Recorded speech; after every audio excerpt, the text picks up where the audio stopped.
Welcome to part two of the information session on researching for business plans.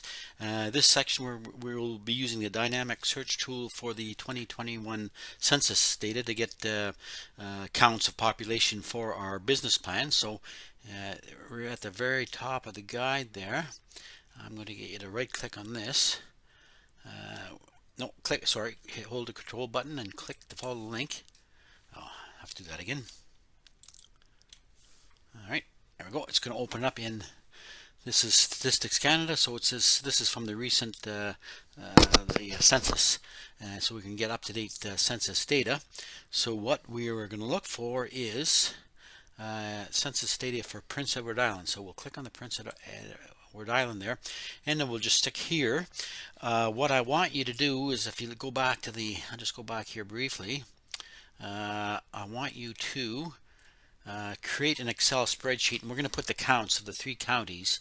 In this case, this is directed towards my daycare center, but we can adjust it for your business. So first, let's open up let's get an Excel spreadsheet here, and we're going to use the data from the table we just opened in Stats Canada, but we're going to create a blank workbook.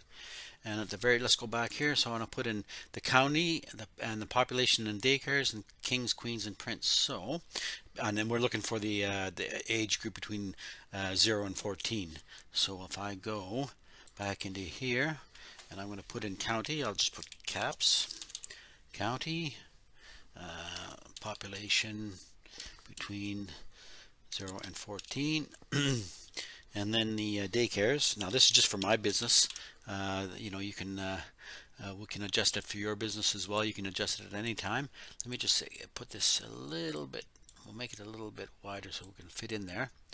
And we want to put in the county. We're going to have Kings County, Queens County, and Prince County. All right. Okay. Let's go back to the Stats Canada page.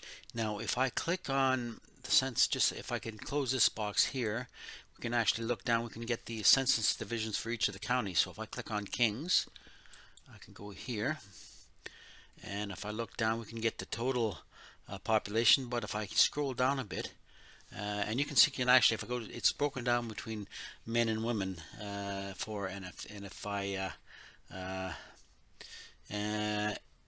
you can look at that definition there, but we'll just use it as gender, men and women. Let's stick it between the age group of 0 to 14 years. So if we get a count of total count for Kings County, what is it? It's 2,700. So that's that age group, 2,700. I'll go to Queens County, so I'll just go back here. I'll just hit the browser back button. Just close this. Go to Queens. You can see the total population is almost 90,000, but for the age group 0 to 14, it is 14,035. So I'll put that in there, 1,035, and you could use this for you're looking for specific age groups for your business plan. So let's have a look here. We'll go back. We want Prince County. So if I go back to Prince County, back here, I'll go into Prince County. And let's look at that again. We're looking at the total population is over 46,000 for Prince County, but for that age group, 0 to 14, it is 6,905. So I'll put that in there, 905. But I'll just go back to the page here. It's kind of interesting because although this is for this specific county, if I go back, we can look at generally. We can just Prince Edward Island in general. If that's what your business is geared to, you don't have to break it down by county. We can look at the population, and it's over 154,000. Then it's broken down by age groups and from gender, male and female. So if your business is focused on a specific age group, then you would want to use the data from these age groups for your business. So for example, I'm looking on the businesses that Brenda, some sample ones.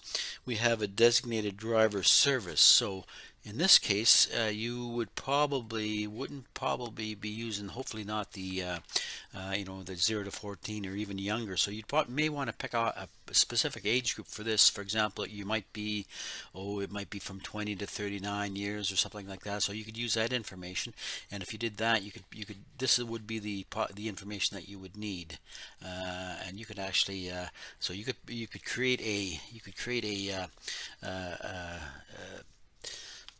in Excel. You could put that information in Excel, and if you wanted it, you could actually create a chart and out in Excel and put that in your business plan. That's a little beyond the scope of this session, but the information is there. I'm looking again, if you're looking at maybe a beauty supply and a beauty bar soap, it probably wouldn't be necessarily designated focused towards the male population, right? So you may want to just look at the numbers for the female population, and maybe the age groups as well. So that a lot of information's there for you, and you can use this. This is a great way to put information into your business plan. And it's for any business, right? You just have to pick and choose. It's worth having a quick look to see what else information is here. You can see it has it looks at, gives you accounts of housing and dwelling characteristics. Maybe for for a if you're looking at a janitorial service, you may want to look at the counts of the dwellings or the type of dwellings. Looks at the marriage, who are married, singles, common law, etc. The number of people in the family, and even you scroll down. It's kind of interesting because in the income, and then even I'm going pretty fast here. It's worth having a look, but you can even go down, and even it talks about the languages of the spoken at home. So you get a lot of information here that you could use in a business plan. So I'm going to go back up here, and let's see what else we have next on the list that we wanted to include with this. So if I went here, at this point, so we have that information in our Excel spreadsheet. I'm going to go one step further now. Let's go at we're going to look at the labor market data link, and we're going to select, so we want to look at the labor market data for our province. So if I go back up here, I'll click on labor market data. I'll click on that again, and we'll keep the other table open for the census, the stats. This is Government of Canada again.